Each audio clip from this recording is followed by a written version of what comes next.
पर्दे के पीछे ये किसान नेता कुछ और कहते हैं। सड़कों पर कृषि कानूनों का विरोध करते हुए ये देश को बंद कर देते हैं। इसलिए आज पूरे देश से हम ये पूछना चाहते हैं कि आपको भारत खुला चाहिए या आपको भारत बंद चाहिए।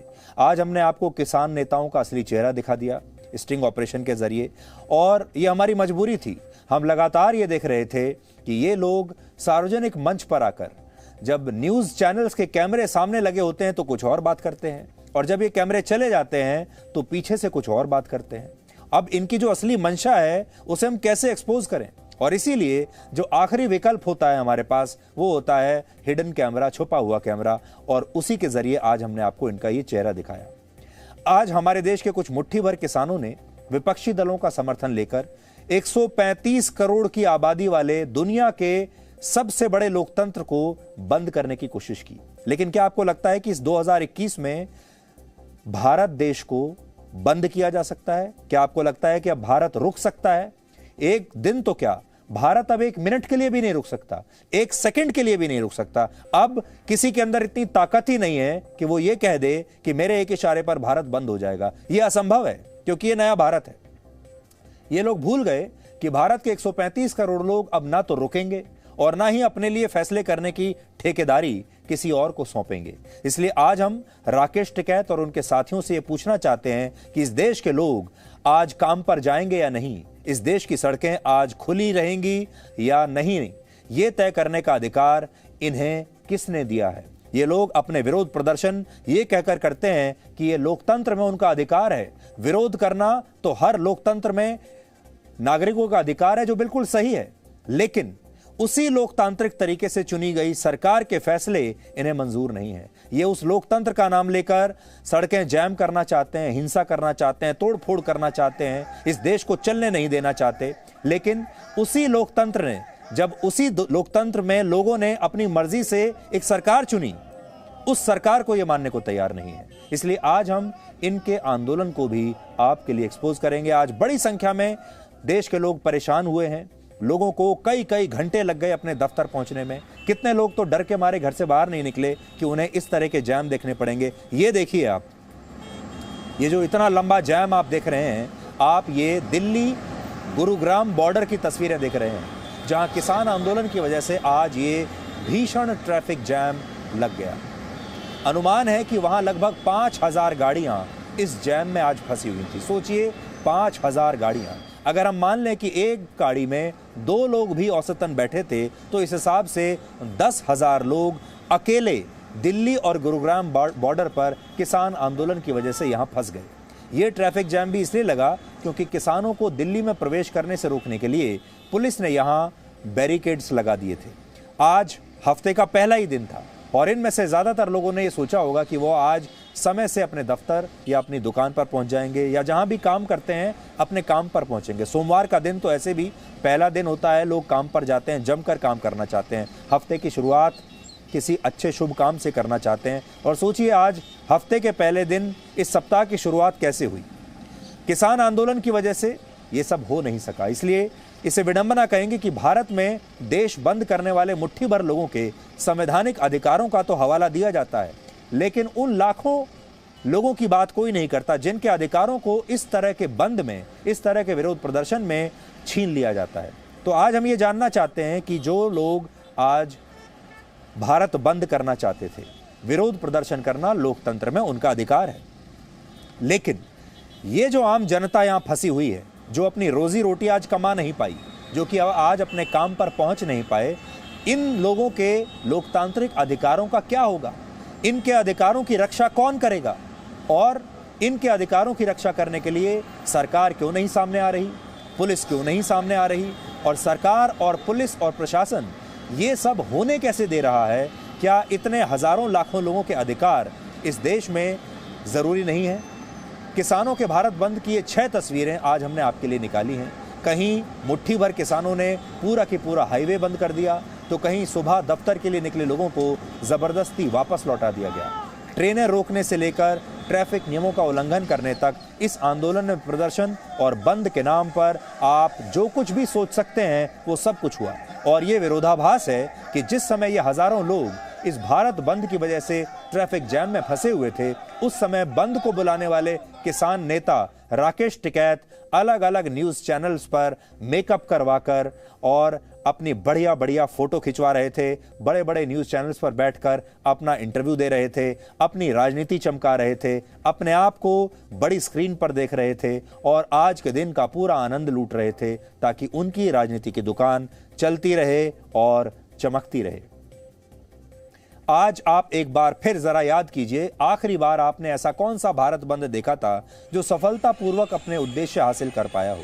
74 वर्षों के इतिहास में अगर किसी आंदोलन को सफलता मिली भी तो वो बहुत तात्कालिक थी और जितनी देर में उस आंदोलन का निर्माण हुआ उससे कम समय में उसकी एक्सपायरी डेट भी आ गई। उदाहरण के लिए कृषि कानूनों का विरोध कर रहे किसान पिछले साल नवंबर महीने से अब तक 3 बार भारत बंद बुला चुके हैं, लेकिन अब तक इसका कोई फायदा नहीं हुआ है, सिवाय इसके कि कुछ लाख लोग फंस जाते हैं, अपने दफ्तर नहीं पहुंच पाते, जो मरीज होते हैं वो अस्पताल नहीं पहुंच पाते, बेवजह लोगों को परेशानी होती है।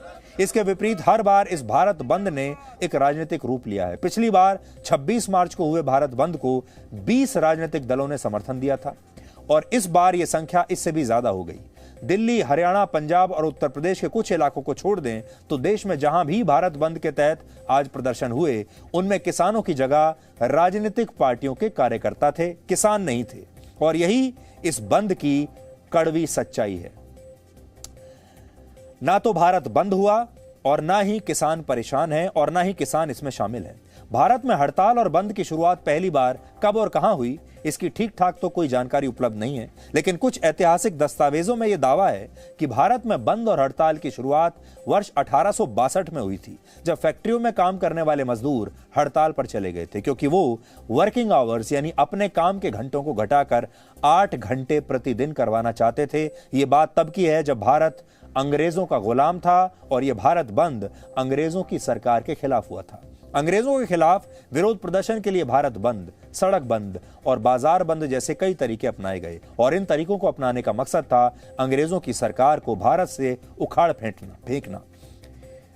उस समय विरोध के अहिंसक और शांतिपूर्ण तरीके इजाद करने वालों में सबसे आगे महात्मा गांधी थे और उन्होंने ये काम बहुत शानदार तरीके से किया। उन्होंने ही लोगों को प्रेरित किया कि वो अहिंसक तरीकों से हड़ताल पर जाएं, विरोध प्रदर्शन करें, धरना करें, उपवास करें। उन्होंने अंग्रेजों के खिलाफ एक भी गोली नहीं चलाई, लेकिन आंदोलन के दम पर भारत को आजादी दिलाई। लेकिन आजादी के बाद भी भारत में आंदोलनों का सिलसिला समाप्त नहीं हुआ, यानी ये जो आंदोलन थे ये असल में एक विदेशी सरकार के खिलाफ थे, गुलामी के खिलाफ थे।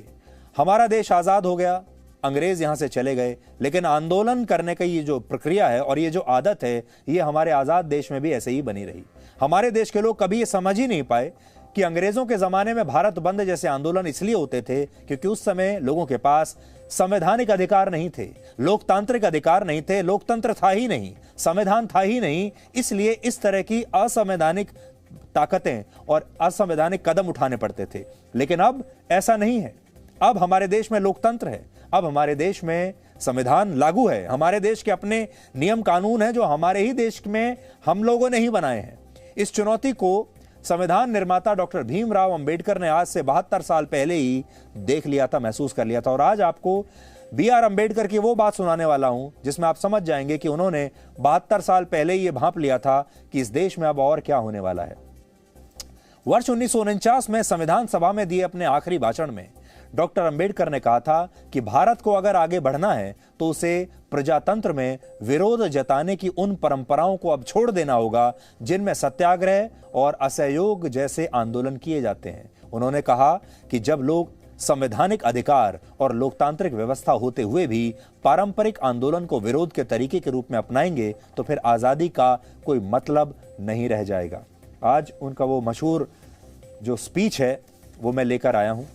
वर्ष 1949 में उन्होंने क्या कहा था और वो कह रहे हैं, it means that we must abandon the method of civil disobedience, non cooperation और सत्याग्रह। असहयोग आंदोलन को हमें छोड़ देना चाहिए, सत्याग्रह जैसे जो विरोध के तरीके हैं और सिविल डिसओबीडियंस जैसे जो तरीके हैं अब हमें इन्हें त्याग देना चाहिए क्योंकि अब हम आजाद हैं। क्यों त्याग देना चाहिए? When there was no way left for constitutional methods for achieving economic and social objectives, there was a great deal of justification for unconstitutional methods. But where constitutional methods are open, there can be no justification for these unconstitutional methods. तो वो यही कह रहे हैं कि ये बातें तब तक तो ठीक थीं जब तक हमारे देश में अंग्रेजों का शासन था, हम गुलाम थे, तब हमने ये सब काम किया, अंग्रेजों को भगा दिया। पर अब तो अंग्रेजों की सरकार नहीं है, अब तो हम आज़ाद हैं, अब तो हमारे ही देश की सरकार है और हम ही ने चुनी है। तो अब वो सारे जो तरीके जो पहले हुआ करते थे विरोध प्रदर्शन के, अब उन्हें बंद कर देना चाहिए। लेकिन आप सोचिए, ये बंद नहीं हुआ। वही बात जो हम अंग्रेजों के खिलाफ करते थे, आज अपनी चुनी गई सरकार के खिलाफ कर रहे हैं। ये दुर्भाग्य है कि हमारे देश में डॉक्टर अंबेडकर के नाम पर राजनीति तो बहुत होती है, वोट तो खूब मांगी जाती हैं, लेकिन कभी भी किसी ने उनके विचारों को ना तो ठीक से पढ़ा और ना ही उन्हें अपनाया। और डॉक्टर अंबेडकर को हमने सिर्फ दलित राजनीति से जोड़कर देख लिया और दलितों के वोट खींचने शुरू कर दिए। लेकिन वो बाकी की चीजें कितनी बोलकर गए थे, ये उन पार्टियों ने भी नहीं पढ़ी जो उनके नाम पर राजनीति करते हैं। उन नेताओं ने भी नहीं पढ़ा इन्हें, डॉक्टर अंबेडकर के विचारों को, जो नेता डॉक्टर अंबेडकर की ठेकेदारी करते हैं। भारत के लोगों को आंदोलन और विरोध प्रदर्शनों का अधिकार संविधान के अनुच्छेद 19 के तहत मिलता है। संविधान का यही आर्टिकल लोगों को अभिव्यक्ति की आजादी का मूलभूत अधिकार भी देता है। लेकिन राजनीतिक पार्टियों के लिए यह आंदोलन इंस्टेंट क्रांति का दिखावा करने के लिए एक बड़ा मंच बन जाते हैं और आंदोलनों के नाम पर विनाशकारी राजनीति होने लगती है, जबकि होना ठीक इसके विपरीत चाहिए। यानी विरोध करने का सकारात्मक तरीका अपनाना चाहिए। लेकिन ये एक लंबा संघर्ष है, इसमें परिश्रम ज्यादा लगता है। किसी भी राजनीतिक पार्टी के पास ना तो इसके लिए धैर्य है, ना ही नियत है, और ना ही कोई भी नेता या कार्यकर्ता परिश्रम करना चाहता है। सबसे आसान चीज क्या है? किसी भी चलती चीज को बंद कर देना सबसे आसान काम है। किसी भी चमकती हुई चीज को बुझा देना सबसे आसान काम है। किसी को भी काम करने से रोक देना सबसे आसान काम है। किसी की नौकरी छीन लेना सबसे आसान काम है। मुश्किल काम क्या है? किसी को नौकरी देना। मुश्किल काम क्या है? उत्पादन को रोकना आसान है, उत्पादन को डबल करना मुश्किल है। बंद करना आसान है, चालू करना मुश्किल है। और इसीलिए ये सारे लोग आसान काम की तरफ भागते हैं, परिश्रम नहीं करना चाहते। लेकिन अब हम आपको यह बताते हैं कि आज किसान भारत बंद की जगह और क्या कर सकते थे। किसानों को क्या करना चाहिए था? क्या सड़क जाम करके, हाईवेज को बंद करके, रेल को बंद करके, दफ्तरों को बंद करके, बाजारों को बंद करके, क्या किसानों को भारत के लोगों की सहानुभूति कभी मिलेगी? क्या भारत के लोग वाकई किसानों की इस बात को कभी मानेंगे? बल्कि किसानों की छवि और खराब हो रही है। अब देश के जो आम लोग हैं, जो समझते हैं कि किसान अन्नदाता हैं, अब वो भी परेशान हो रहे हैं। आज वो लाखों लोग जो अपने दफ्तर नहीं पहुंच पाए, जिनकी दिहाड़ी समाप्त हो गई, वो सारे लोग क्या आज किसानों को अपना समर्थन देंगे? इसलिए किसानों को क्या करना चाहिए? नए जमाने का 2021 का विरोध प्रदर्शन कैसा होना चाहिए? ये तो सैकड़ों वर्ष पुराना स्टाइल है अब बंद करने का। अब बंद को हमें बंद कर देना चाहिए। सड़कों को बंद करने की बजाय आज किसान क्या कर सकते थे? किसान अपने खेतों में डबल काम करके सरकार का विरोध कर सकते थे। आज किसान कहते, आज हम दिन और रात काम करेंगे, 24 घंटे लगातार काम करेंगे, घर नहीं जाएंगे। इससे होता ये कि किसानों को, आम लोगों का समर्थन मिलता, वो परेशान नहीं होते और उत्पादन डबल होता। किसान चाहते तो सड़कों पर ट्रैफिक को रोकने के बजाय ट्रैफिक जैम को खुलवाने के लिए सड़क पर खड़े हो जाते। वो ऐसा करके अपनी मांगों को लोगों तक पहुंचा सकते थे और लोगों का विश्वास जीत सकते थे। ये किसान आज वृक्षारोपण करके, वृक्ष लगाकर, पेड़ पौधे लगाकर सरकार का विरोध दर्ज कर सकते थे, सरकार का विरोध कर सकते थे और देश में उनके आंदोलन के प्रति एक सकारात्मक सोच देखने को मिलती है। आज अगर यही किसान ये कहते कि आज ये सरकार के विरोध में 10 लाख वृक्ष लगाएंगे, 1 करोड़ वृक्ष लगाएंगे, तो क्या होता? लेकिन ये सारे लोग क्या चाहते हैं कि 10 लाख वृक्ष लगाने की बजाय 10 लाख ट्वीट करवा देते हैं। ये चाहते हैं 10 लाख फेसबुक पर पोस्ट करा देते हैं। ये सोचते हैं 10 लाख लोगों को दफ्तर में जाने से रोक देते हैं, लेकिन ये 10 लाख वृक्ष नहीं लगाएंगे। अगर लगाते तो नया रिकॉर्ड बन जाता। और ऐसा नहीं है कि ये तरीके अपनाए नहीं जा रहे। थाईलैंड की एक टैक्सी कंपनी ने, कैब कंपनी ने ऐसा ही किया। कोविड की वजह से जब उसकी 2500 गाड़ियां एक जगह खड़ी होने के पर मजबूर हो गई, यानी गाड़ियां चल नहीं रही हैं क्योंकि कोविड में लॉकडाउन हो गया, तो उसने इन गाड़ियों की छतों पर खेती करना शुरू कर दिया। और देखते ही देखते वहां की सरकार के खिलाफ ये लोकल प्रोटेस्ट एक ग्लोबल खबर बन गया। देखिए, जो टैक्सी ड्राइवर हैं उन्होंने क्या तरीका अपनाया। गाड़ियां खड़ी कर दी, लेकिन सड़क पर नहीं, और गाड़ियों के ऊपर छत पर उन्होंने खेती करना शुरू कर दिया, पेड़ पौधे लगा दिए। किसान कृषि कानूनों का विरोध जताने के लिए अपने लोकतांत्रिक अधिकार का रास्ता अपना सकते थे। जैसा कि बी आर अम्बेडकर ने कहा था कि अब तो हमारे देश में लोकतंत्र है, अब हमारे देश में संविधान है, अब हमारे देश में अपनी संसद है, हमारे राज्यों में हमारी विधानसभाएं हैं, हमारे देश में अदालतें हैं और सबके अधिकार हैं। तो फिर किसान उस संवैधानिक तरीके का इस्तेमाल क्यों नहीं करते? तो संविधान का तरीका क्या हो सकता था? एक लोकतांत्रिक तरीका क्या हो सकता था? इसके लिए किसान चाहते तो जो 2024 का लोकसभा चुनाव आएगा उसमें अपनी विचारधारा वाली सरकार को, अपनी विचारधारा वाली पार्टियों को जितवा सकते हैं। अभी भी उनके पास समय है, और जब उनकी सरकार बन जाएगी तो वो अगर इन काले कानूनों को मानते हैं कि ये कानून काले हैं, तो सरकार सत्ता में आकर इन कानूनों को समाप्त कर सकती है। ये लोकतांत्रिक अधिकार है किसी का भी। आप सरकार बदल सकते हैं, 2024 में बदल लीजिए। 2024 का इंतजार नहीं करना चाहते और सरकार को अपनी ताकत दिखाना चाहते हैं, भारत को अपनी ताकत दिखाना चाहते हैं, तो ये किसान उत्तर प्रदेश में अभी चुनाव आने ही वाले विधानसभा के, पंजाब में आने ही वाले हैं कुछ महीनों के बाद विधानसभा चुनाव, वो अपने लोकतांत्रिक अधिकार और अपने वोट का अधिकार का इस्तेमाल कर सकते हैं, वोट डाल सकते हैं और उत्तर प्रदेश में भी उन सरकारों को उखाड़ फेंक सकते हैं और पंजाब में भी फेंक सकते हैं, और जो दल इनका समर्थन कर रहे हैं उनकी सरकार बना सकते हैं। लेकिन वो ऐसा करेंगे नहीं, क्योंकि हमारे देश के राजनेताओं को इसमें कोई दिलचस्पी है ही नहीं। नेताओं को तो दिलचस्पी है कि इन किसानों को इस्तेमाल करके हम किसी तरह से सत्ता में आ जाएं, लेकिन ये जो किसान नेता हैं ये अब खुद राजनीति में आना चाहते हैं, इसलिए ये काम कर रहे हैं। अगला कदम जो उठा सकते थे वो ये कि हमारे देश में अदालतें हैं। अगर आप लोकतांत्रिक तरीके से चुनाव का इस्तेमाल नहीं करना चाहते, वोट का इस्तेमाल नहीं करना चाहते, क्योंकि समर्थन का जो सबसे बड़ा सही उपयोग है वो तो वोट है, लेकिन अगर वो भी नहीं करना चाहते तो हमारे देश में अदालत है। संविधान का कहीं उल्लंघन हो रहा है तो ये किसान सुप्रीम कोर्ट जा सकते हैं, और गए भी हैं, और सुप्रीम कोर्ट ने अभी तक इन किसानों की कोई मदद नहीं की है। अगर ऐसा होता तो सुप्रीम कोर्ट मदद करता। तो ये सारे तरीके हैं जो किसान अपना सकते थे, बजाय इसके कि यहां बैठकर लोगों को परेशान करें और अपने देश को बंद करने की कोशिश करें। आप इसे सिंगापुर के एक उदाहरण से समझिए, जहां वर्ष 1980 में सिंगापुर एयरलाइंस की पायलट यूनियन ने हड़ताल कर दी थी। तब वहां के पहले प्रधानमंत्री ली कुआन यू ने इन पायलट्स की मांगों को मानने के बदले उन्हें काम पर वापस लौटने की चेतावनी दी, और यह कहा कि अगर हड़ताल तुरंत खत्म नहीं की तो वो सिंगापुर एयरलाइंस को बंद कर देंगे और नए सिरे से इसे दोबारा शुरू करेंगे।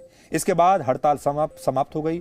आज आपको ली कुआन यू की वो चेतावनी एक बार फिर से सुननी चाहिए, देश के लोगों को सुननी चाहिए, और आज आप समझ लीजिए कि इस तरह की चीजें अपनाकर सिंगापुर आज कहां पहुंच गया और भारत आज भी सिंगापुर से कितना पीछे है। Millions of dollars worth of advertisements and sales ruined within a matter of 2 weeks. I gave them a choice. Continue this and I will,